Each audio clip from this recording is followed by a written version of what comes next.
Good morning and welcome to 5 Minutes of God, where in 5 minutes I will share with you God and His simple truths for humanity without any bias, whether that be religious bias, ethnic bias, gender bias, political bias, or bias as it relates to our nationalities or our different nationalities.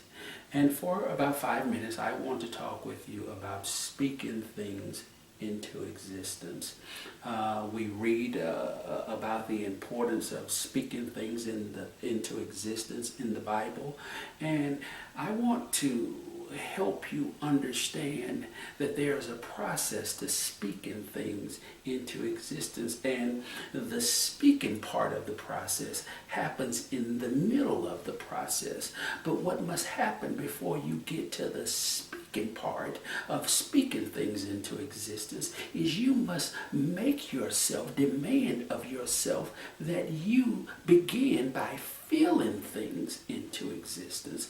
And I say this because oftentimes it's what we feel that causes us to speak. You've had mornings where you've awakened and you just was lethargic. You didn't have energy, and notice that your words were indicative of what you felt. You told yourself, it's going to be a bad day.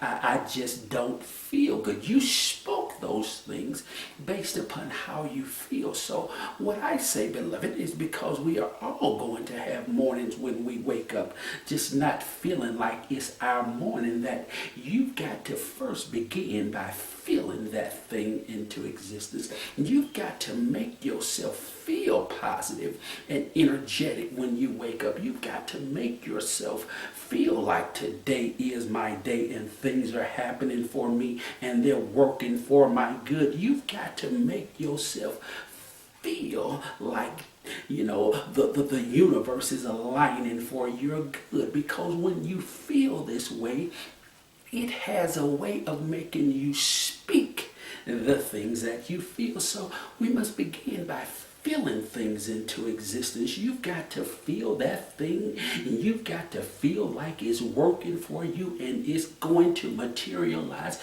It's already materialized, and you've got to feel it in your gut as if it's already happened, and then you can begin to speak it into existence.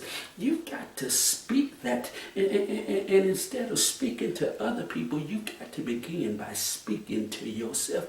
You have to tell yourself that this is my season for grace, for favor. This is my season to reap what I have sown. You've got to begin speaking happiness into your life. You've got to begin speaking peace all around you. You've got to begin speaking joy in your home. You've got to begin speaking those things. But again, it's almost impossible to speak those things with conviction unless you've allowed yourself or made yourself feel it first into existence so that you can speak it into existence. And the last thing I want to tell you before I get out of here is that after you've felt that thing into existence and after you've spoken that thing into existence, then you've got to bring that thing into existence by moving. You've got to understand that the universe,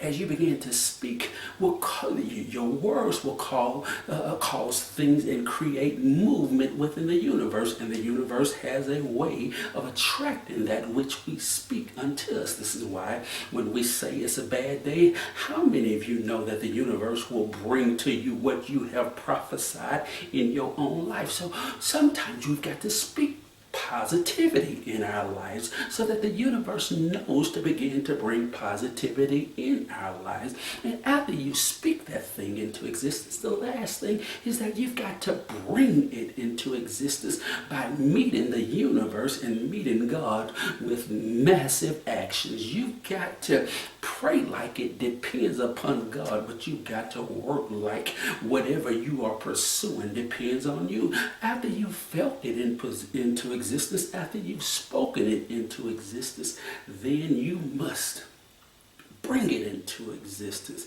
And I guarantee you that if you begin to adapt these three principles into your life, that the things that you are pursuing will come to pass.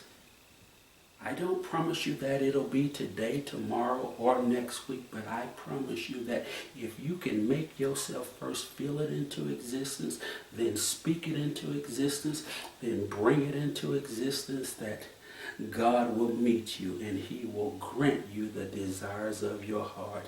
Beloved, I love you. I thank you. I thank you for tuning in.